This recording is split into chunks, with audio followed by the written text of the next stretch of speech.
Hello friends, welcome to study with Kashi. तो friends, आज की इस वीडियो में हम क्लास 12 बायोलॉजी के अनसोल्ड पेपर 2025 के सेट नंबर 4, जिसका पेपर कोड है 348 केजे के पार्ट 1 को करने वाले हैं। तो चलिए फ्रेंड्स, हम अपनी वीडियो को स्टार्ट करते हैं। देखिए, वीडियो स्टार्ट करने से पहले मैं आपको बता दूं कि इससे पहले वाली वीडियोज में हमने क्लास 12 बायोलॉजी के अनसोल्ड पेपर 2025 के सेट नंबर 1, 2 और 3 को कराया था, जिसका पेपर कोड था 348 केजे, KH और KI। अगर आपने वो वीडियोस नहीं देखी तो मैंने उसकी प्लेलिस्ट बनाई हुई है, आप वहां से जाकर जरूर देख सकते हैं। तो चलिए फ्रेंड्स, देखते हैं आज की वीडियो में हम कौन कौन से क्वेश्चन करने वाले हैं। तो देखिए फ्रेंड्स, ये हमारा सोल्ड पेपर है, कक्षा 12 जीव विज्ञान का पेपर है ये, और ये सेट नंबर 4 है और ये 2025 में आया हुआ पेपर है, जिसका पेपर कोड है 348 केजे। तो फ्रेंड्स देखिए, इसमें हमारा प्रश्न नंबर 1 है, सही विकल्प चुनकर अपनी उत्तर पुस्तिका में लिखिए। यानी कि हमसे मल्टीपल चॉइस क्वेश्चन पूछे गए हैं। तो देखिए, प्रश्न नंबर 1 का पार्ट है, परागकण का बाह्य चोल किससे बना होता है। ऑप्शन हमें ये दिए हुए हैं, हमें इसमें बताना है इसका राइट आंसर क्या होगा। तो देखिए, जो बहुविकल्पीय उत्तर प्रश्न होता है, ये हमारे बोर्ड एग्जाम में 4 मार्क्स के पूछे जाते हैं, यानी कि इनकी संख्या 4 होती है और 1-1 मार्क्स के पूछे जाते हैं। तो आप चाहे तो इसका इतना स्क्रीनशॉट ले सकते हैं। तो आज की वीडियो में हम प्रश्न नंबर 1 का पार्ट, परागकण का बाह्य चोल किससे बना होता है, ये देखने वाले। दूसरा क्वेश्चन प्रश्न नंबर 1 का खा है, निम्नलिखित में से कौन स्टॉप टर्मिनेटर कोडन नहीं करता है। तो UAA, UAG, UGA और AUG। अगला क्वेश्चन है, वातावरण में उपस्थित कुछ एंटीजन के प्रति रक्षा प्रणाली की अंतरंजित प्रतिक्रिया को क्या कहा जाता है। एलर्जी कहते हैं, रोग कहते हैं, ल्यूकेमिया कहते हैं, इनमें से सभी कहते हैं। अब देखिए, अगला पूछा गया इसमें प्रश्न नंबर 1 का घ। इसमें हमसे पूछा गया PCR का क्या तात्पर्य है। तो पॉलीमरेज चैन रिएक्शन से है, पॉलीमरेज चैन रिप्रोडक्शन से है, पॉलीमरेज चैन रिकॉम्बिनेंट से है, ये उपयुक्त में से कोई नहीं। अब देखिए, अगला क्वेश्चन हमसे पूछा गया है प्रश्न नंबर 2। तो ये है फ्रेंड्स अति लघुत्तरीय प्रश्न, जो कि 1-1 मार्क्स के पूछे जाते हैं। देखिए, ये पूछे जाते हैं हमसे 1-1 मार्क्स के। तो प्रश्न नंबर 2 ये है 5 क्वेश्चन और 5 क्वेश्चन 1-1 मार्क्स के पूछे गए हैं। इसमें देखिए, पहला क्वेश्चन पूछा गया है प्रश्न नंबर 2 का कापाट इनफंडीबुलम के किनारों पर उंगली नुमा विस्तार क्या कहलाता है। अगला क्वेश्चन हमसे इसमें पूछा गया प्रश्न नंबर 2 का ख, उस फूल का नाम बताइए जो अपूर्ण प्रभाविता दिखाता है। अब देखिए, अगला क्वेश्चन पूछा गया है दोहरा निषेचन क्या है। और देखिए, प्रश्न नंबर 2 का घ है, यदि DNA का एक स्ट्रैंड का अनुक्रम निम्नलिखित है तो हमें बताना है इसका पूरक क्या होगा। अगला क्वेश्चन पूछा गया है प्रश्न नंबर 2 का ड, एलिसा से क्या तात्पर्य है। अब देखिए, प्रश्न नंबर 3 का क्वेश्चन पूछा गया DNA और RNA के बीच अंतर, जो कि हमसे 2 मार्क्स का पूछा गया। अगला क्वेश्चन हमसे पूछा गया प्रश्न नंबर 3 का ख, जनसंख्या और समुदाय की परिभाषा लिखिए। तो इसमें हमें जनसंख्या और समुदाय की परिभाषा लिखनी होगी। अगला क्वेश्चन हमसे पूछा गया प्रश्न नंबर 3 का ग, लैक्टिक एसिड बैक्टीरिया के 2 उपयोगी कार्य लिखिए। तो हमें यहाँ पर लैक्टिक एसिड बैक्टीरिया के 2 उपयोगी कार्य लिखने हैं। अगला क्वेश्चन पूछा गया प्रश्न नंबर 3 का घ, DNA का द्विकुंडली मॉडल का नामांकित चित्र बनाइए। तो देखिए फ्रेंड्स, यहाँ पर तो ये क्वेश्चन 2 मार्क्स का पूछा गया है, लेकिन ये क्वेश्चन 3 से 5 मार्क्स का पूछा जाता है। तो मोस्ट इंपॉर्टेंट क्वेश्चन है, इस पर आप स्टार लगा लीजिएगा। अगला क्वेश्चन पूछा गया है प्रश्न नंबर 3 का ड, मेटास्टेटिस से आप क्या समझते हैं। यानी कि आज की वीडियो में हम प्रश्न नंबर 3 के ड तक करने वाले हैं। तो उम्मीद करती हूँ फ्रेंड्स आपने इतना इसका स्क्रीनशॉट ले लिया होगा। तो चलिए, अब हम इसके सॉल्यूशन की तरफ बढ़ते हैं। तो देखिए, इसका सॉल्यूशन है प्रश्न नंबर 1 का पार्ट, परागकण का बाह्य चोल किससे बना होता है। तो सेलुलोज से बना होता है, पैक्टिन से बना होता है, स्पोरो पोलेनिन से बना होता है, जेंथोफिल से बना होता है। अगर फ्रेंड्स आपको इसका आंसर पता हो तो आप इसका आंसर कमेंट बॉक्स में कमेंट करके जरूर बताइएगा। इससे आपका रिवीजन अच्छे से हो जाएगा और आपको पता चल जाएगा आपको कितना आता है। तो देखिए, बात करें परागकण की, तो परागकण का बाह्य चोल किससे बना होता है। सेलुलोज से बना होता है, पैक्टिन से बना होता है, स्पोरो पोलेनिन से बना होता है, जेंथोफिल से बना होता है। तो देखिए, बात करें परागकण का बाह्य चोल की, तो ये बना होता है हमारा स्पोरो पोलेनिन से। किससे बना होता है फ्रेंड्स, ये बना होता है हमारा स्पोरो पोलेनिन से, जो इसे धूप, गर्मी और सूक्ष्म जीवों से बचाती है, क्योंकि ये प्रकृति में सबसे कठोर कार्बनिक पदार्थों में से एक होती है। अब बात करते हैं ये क्या होती है, स्पोरो पोलेनिन क्या होती है, ये होती है बाह्य चोल। अब बात करते हैं अंतःचोल की। तो अंतःचोल क्या होता है, तो यह परागकण की अंदरूनी नरम परत होती है, जो सेलुलोज और पैक्टिन नामक पॉलीसैकेराइड से मिलकर बनी होती है। यानी कि बात करें सेलुलोज की और पैक्टिन, ये दोनों क्या है, ये दोनों है अंतःचोल। क्या है, ये दोनों है अंतःचोल। और ये हमारे स्पोरोपोलेनिन, ये क्या है, ये है बाह्य चोल। देखिए फ्रेंड्स, आपको पता होना चाहिए अंतःचोल क्या होती है और बाह्य चोल क्या होती है, क्योंकि डायरेक्टली आपसे इस बार तो आपसे पूछा गया बाह्य चोल से क्वेश्चन, क्या पता अगली बार आपसे अंतःचोल से क्वेश्चन पूछा जाए। तो आपको पता होना चाहिए कि सेलुलोज और पैक्टिन क्या है, ये अंतःचोल है। ठीक है फ्रेंड्स। और बात करें जैंथियोफिल की, तो ये क्या होता है, ये एक प्रकार का पीला वर्णक है जो पौधों में पाया जाता है, लेकिन ये परागकण की दीवार का मुख्य घटक नहीं होता। यानी कि ये क्या होता है, ये एक पीला वर्णक होता है जो पौधों में पाया जाता है, लेकिन ये परागकण की दीवार का क्या होता है, मुख्य घटक नहीं होता। तो इसमें आपको क्या पता चला है, इस क्वेश्चन में आपको पता चला है बाह्यचोल क्या है, स्पोरोपोलिनिन है। और बात करें अंतःचोल की, तो अंतःचोल है सेलुलोज और पैक्टिन। मैं उम्मीद करती हूँ फ्रेंड्स आपको इतना अच्छे समझ में आ गया होगा। अब चलते हैं अगले क्वेश्चन की तरफ। अगला क्वेश्चन है प्रश्न नंबर 1 का ख। निम्नलिखित में से कौन स्टॉप टर्मिनेटर कोडॉन नहीं है। तो हमें इसमें बताना है कि इसमें से कौन स्टॉप टर्मिनेटर कोडॉन नहीं है। तो देखिए, अब आपको इसमें बताना है निम्न में से कौन स्टॉप टर्मिनेटर कोडॉन नहीं है, यूएए, यूएजी, यूजीए या एयूजी। जल्दी से कमेंट करके बताइए प्रश्न नंबर 1 का ख का फर्स्ट, सेकंड, थर्ड या फोर्थ कौन सा ऑप्शन बिल्कुल सही हो जाएगा। तो बात करें स्टॉप टर्मिनेटर कोडॉन नहीं है, तो इसमें से कौन नहीं है, तो ये नहीं है एयूजी। कौन सा नहीं है फ्रेंड्स, ये एयूजी नहीं है। ये क्या है, एयूजी स्टॉप टर्मिनेटिंग, एयूजी क्या है, एयूजी स्टॉप टर्मिनेशन कोडॉन नहीं है। यह क्या है, यह एक स्टार्ट कोडॉन है। क्या होता है, ये स्टार्ट कोडॉन है, ये स्टार्ट कोडॉन है। ये क्या है, ये एक स्टॉप टर्मिनेशन कोडॉन नहीं है, ये एक स्टार्ट कोडॉन है जो प्रोटीन संश्लेषण शुरू करता है। जबकि यूएए, यूएजी और यूजीए ये क्या है, ये स्टॉप कोडॉन है। क्या है, ये तीनों क्या है, ये तीनों है स्टॉप कोडॉन। ये तीनों क्या है, ये तीनों हमारे स्टॉप कोडॉन है, स्टॉप कोडॉन है। और जबकि एयूजी क्या है, एयूजी हमारा स्टार्ट कोडॉन है। तो फ्रेंड्स ये बात आपको अच्छे से पता होनी चाहिए।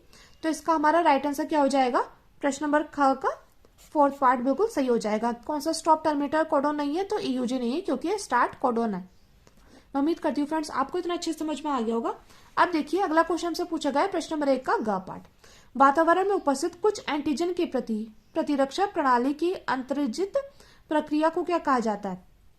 तो इसमें हमें बताना है कि वातावरण में उपस्थित कुछ एंटीजन के प्रति प्रतिरक्षा प्रणाली की अंतर्जित प्रक्रिया को क्या कहा जाता है। एलर्जी कहते हैं, रोग कहते हैं, ल्यूकेमिया कहते हैं, इनमें से सभी।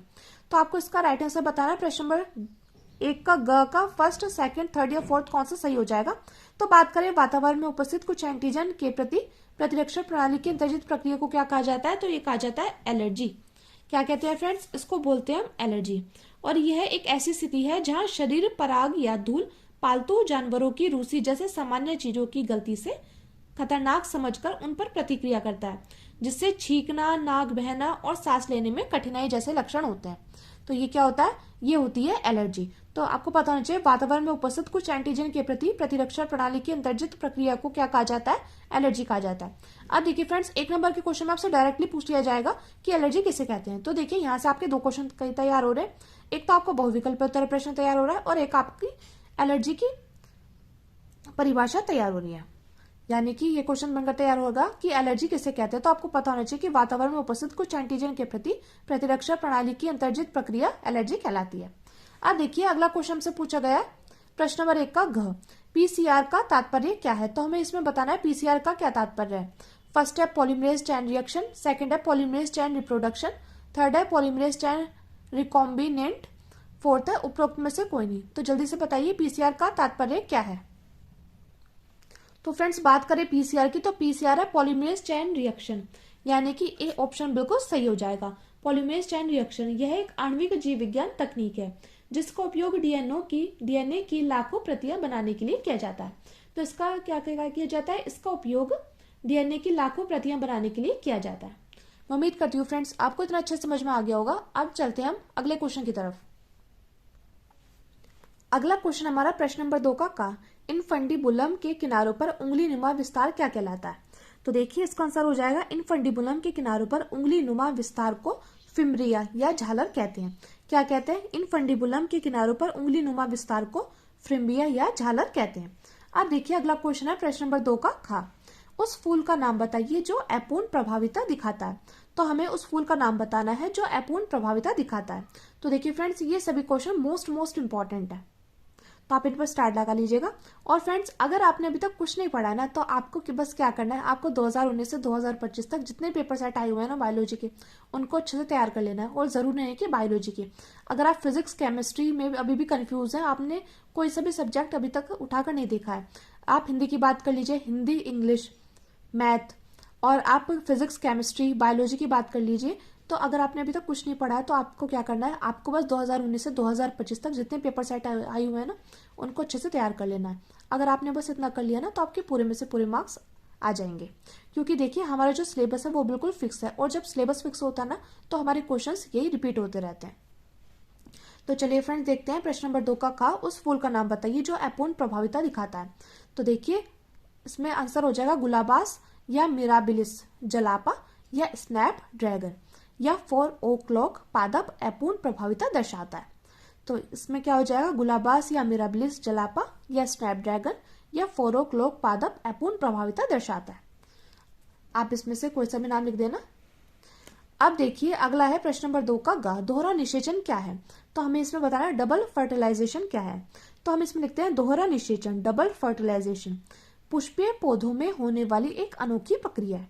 क्या होती है, दोहरा निषेचन यानी कि पुष्पीय पौधों में होने वाली एक अनोखी प्रक्रिया है जिसमें पराग नली से निकलने वाले 2 नर युग्मों को शुक्राणुओं में से एक अंडे को निषेचित करके युग्मज बनाता है और दूसरा नर युग्मक ध्रुवीय केंद्रकों के साथ मिलकर भ्रूण पोष का निर्माण करता है। यह प्रक्रिया पौधों के लिए पोषण और भ्रूण के विकास का आधार बनती है। तो देखिए दोहरा निषेचन क्या होता है। दोहरा निषेचन पुष्पीय पौधों में होने वाली एक अनोखी प्रक्रिया है जिसमें पराग नली से निकलने वाले 2 नर युग्मकों में से एक अंडे को निषेचित करके युग्मज बनाता है और दूसरा नर युग्मक ध्रुवीय केंद्रकों के साथ मिलकर भ्रूण पोष का निर्माण करता है। यह प्रक्रिया पौधों के लिए पोषण और भ्रूण के विकास का आधार बनती है।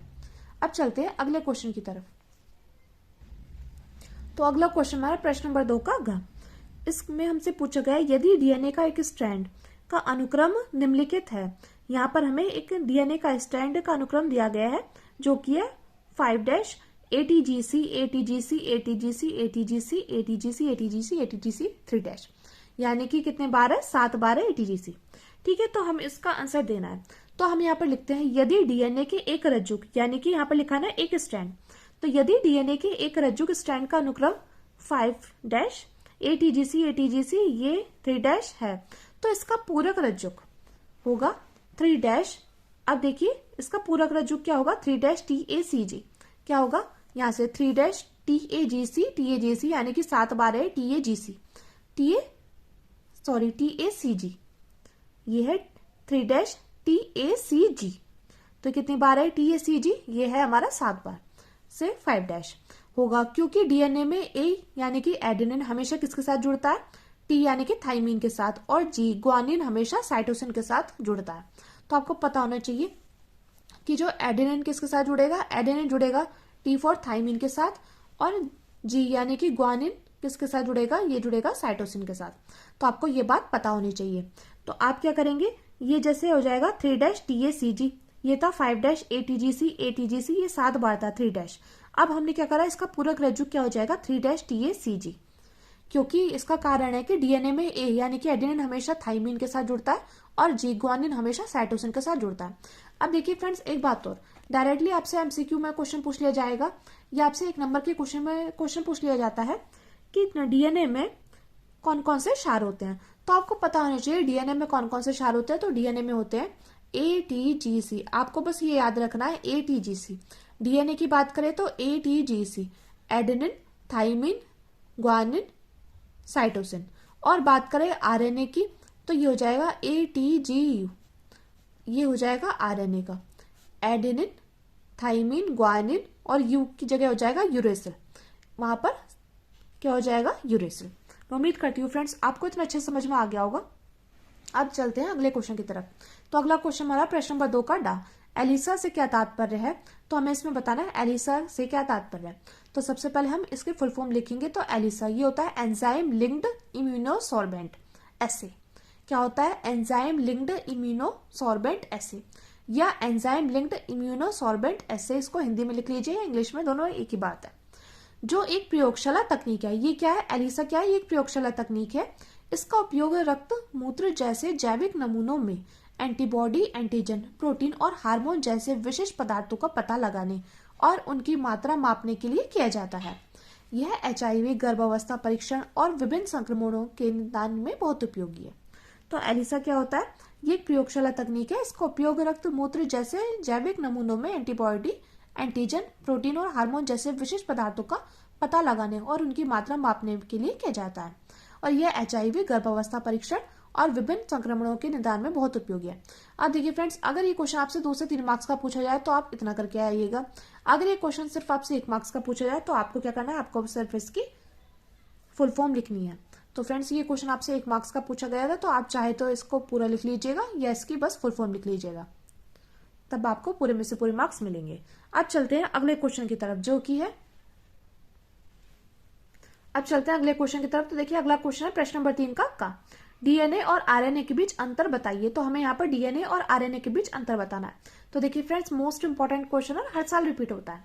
तो आप एक साइड लिखेंगे डीएनए और एक साइड लिखेंगे आरएनए। तो इसमें लिखते हैं यह प्राय सभी जीवों में पाया जाता है।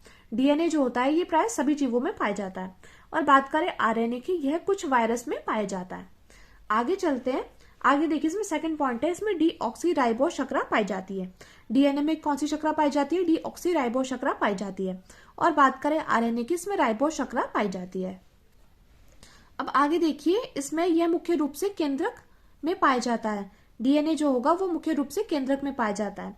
और बात करें आरएनए की, ये केंद्रक और कोशिका द्रव्य दोनों में पाया जाता है। जो डीएनए होता है किसमें पाया जाता है, ये मुख्य रूप से केंद्रक में पाया जाता है। और बात करें आरएनए की, केंद्रक और कोशिका द्रव्य दोनों में पाया जाता है। अब आगे चलते हैं, यह प्रमुख आनुवंशिक पदार्थ है। जो डीएनए है वो क्या है, वो हमारा एक आनुवंशिक पदार्थ है। और बात करें आरएनए की, यह कुछ विषाणुओं का आनुवंशिक पदार्थ होता है। अगला पॉइंट है हमारा, इसमें इसकी संरचना द्विकुंडलित होती है। यानी कि आपको डीएनए और आरएनए के बारे में ये बात पता होनी चाहिए। देखिए फ्रेंड्स, बहुत महत्वपूर्ण है कि ये क्या होता है, ये द्विकुंडलित होता है। जो हमारा डीएनए है वो होता है द्विकुंडलित, इसकी संरचना द्विकुंडलित होती है। और बात करें आरएनए की, तो इसकी संरचना एकल कुंडलित होती है। तो फ्रेंड्स, ये था हमारे इसमें अंतर। आप चाहे तो इतना इसका स्क्रीनशॉट ले सकते हैं कि डीएनए यह प्राय सभी जीवों में पाया जाता है और ये कुछ वायरस में पाया जाता है आरएनए। और डीएनए में क्या होता है, इसमें डीऑक्सीराइबो शर्करा पाई जाती है, जबकि आरएनए में क्या पाई जाती है, राइबो शर्करा पाई जाती है। और डीएनए क्या होता है, ये मुख्य रूप से केंद्रक में पाया जाता है। और जो आरएनए होता है ये केंद्रक और कोशिका द्रव्य दोनों में पाया जाता है। आगे देखिए, यह प्रमुख आनुवंशिक पदार्थ है। और आरएनए क्या है, यह कुछ विषाणुओं का आनुवंशिक पदार्थ है। और जो डीएनए की संरचना क्या होती है, इसकी संरचना द्विकुंडलित होती है। और बात करें आरएनए की, तो इसकी संरचना एकल कुंडलित होती है। अब अगला क्वेश्चन देखते हैं, प्रश्न नंबर 3 का ख।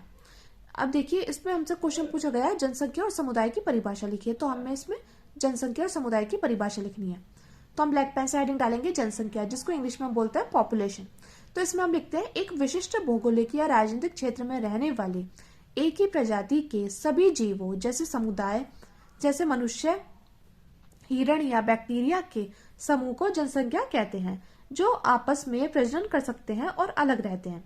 तो जनसंख्या क्या है, एक विशिष्ट भौगोलिक या राजनीतिक क्षेत्र में रहने वाले एक ही प्रजाति के सभी जीवों जैसे मनुष्य, हिरण या बैक्टीरिया के समूह को जनसंख्या कहते हैं, जो आपस में प्रजनन कर सकते हैं और अलग रहते हैं। तो आप चाहे तो इतना इसका स्क्रीनशॉट ले सकते हैं। अब चलिए अब देखते हैं समुदाय की परिभाषा। अब हम ब्लैक पेन से हेडिंग डालेंगे समुदाय। समुदाय को इंग्लिश में बोलते हैं कम्युनिटी। तो इसमें हम लिखते हैं एक ही पारिस्थितिक तंत्र या क्षेत्र में रहने वाली विभिन्न प्रजातियों की सभी आबादियों जैसे पौधों, जानवरों, बैक्टीरिया और कवक की आबादी के कुल योग को समुदाय कहा जाता है, जो एक दूसरे और अपने पर्यावरण के साथ बातचीत करते हैं। तो समुदाय क्या होता है, एक ही पारिस्थितिक तंत्र या क्षेत्र में रहने वाले विभिन्न प्रजातियों की सभी आबादियों जैसे पौधों, जानवरों, बैक्टीरिया और कवक की आबादी के कुल योग को समुदाय कहा जाता है, जो एक दूसरे और अपने पर्यावरण के साथ बातचीत करते हैं। अब देखिए अगला क्वेश्चन पूछा गया है प्रश्न नंबर 3 का ग। लैक्टिक एसिड बैक्टीरिया के 2 उपयोगी कार्य लिखिए। तो हमें इसमें लैक्टिक एसिड बैक्टीरिया के 2 उपयोगी कार्य लिखने हैं। तो देखिए बात करें लैक्टिक एसिड बैक्टीरिया की, तो इसको LABV बोल देते हैं। L for lactic, A for acid, B for bacteria. तो लैक्टिक एसिड बैक्टीरिया के 2 उपयोगी कार्य निम्न है। पहला है दूध को दही में बदलना। तो इसमें देखिए लैक्टिक एसिड बैक्टीरिया दूध में लैक्टोज को लैक्टिक एसिड में बदलते हैं, जिससे दूध के प्रोटीन कैसीन का स्कंदन होता है और वह दही में बदल जाता है।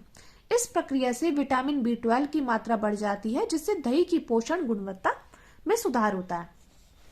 अब देखिए इसी में है पाचन में सुधार। एक तो है दूध को दही में बदलना और दूसरा है पाचन में सुधार। तो इसमें हम लिखते हैं LAB यानी कि लैक्टिक एसिड बैक्टीरिया। आंतों में हानिकारक बैक्टीरिया को दबाते हैं और लाभकारी बैक्टीरिया की संख्या बढ़ाते हैं, जिससे पाचन क्रिया सुधरती है और कब्ज, दस्त जैसी समस्याओं में राहत मिलती है। तो फ्रेंड्स, आप चाहे तो इतना इसका स्क्रीनशॉट ले सकते हैं। तो लैक्टिक एसिड बैक्टीरिया के 2 उपयोगी कार्य क्या क्या हैं? दूध को दही में बदलना और दूसरा है पाचन में सुधार। अब चलते हैं अगले क्वेश्चन की तरफ। अगला क्वेश्चन है प्रश्न नंबर 3 का घ। इसमें हमसे क्वेश्चन पूछा गया है डीएनए का द्विकुंडली मॉडल का नामांकित चित्र बनाइए।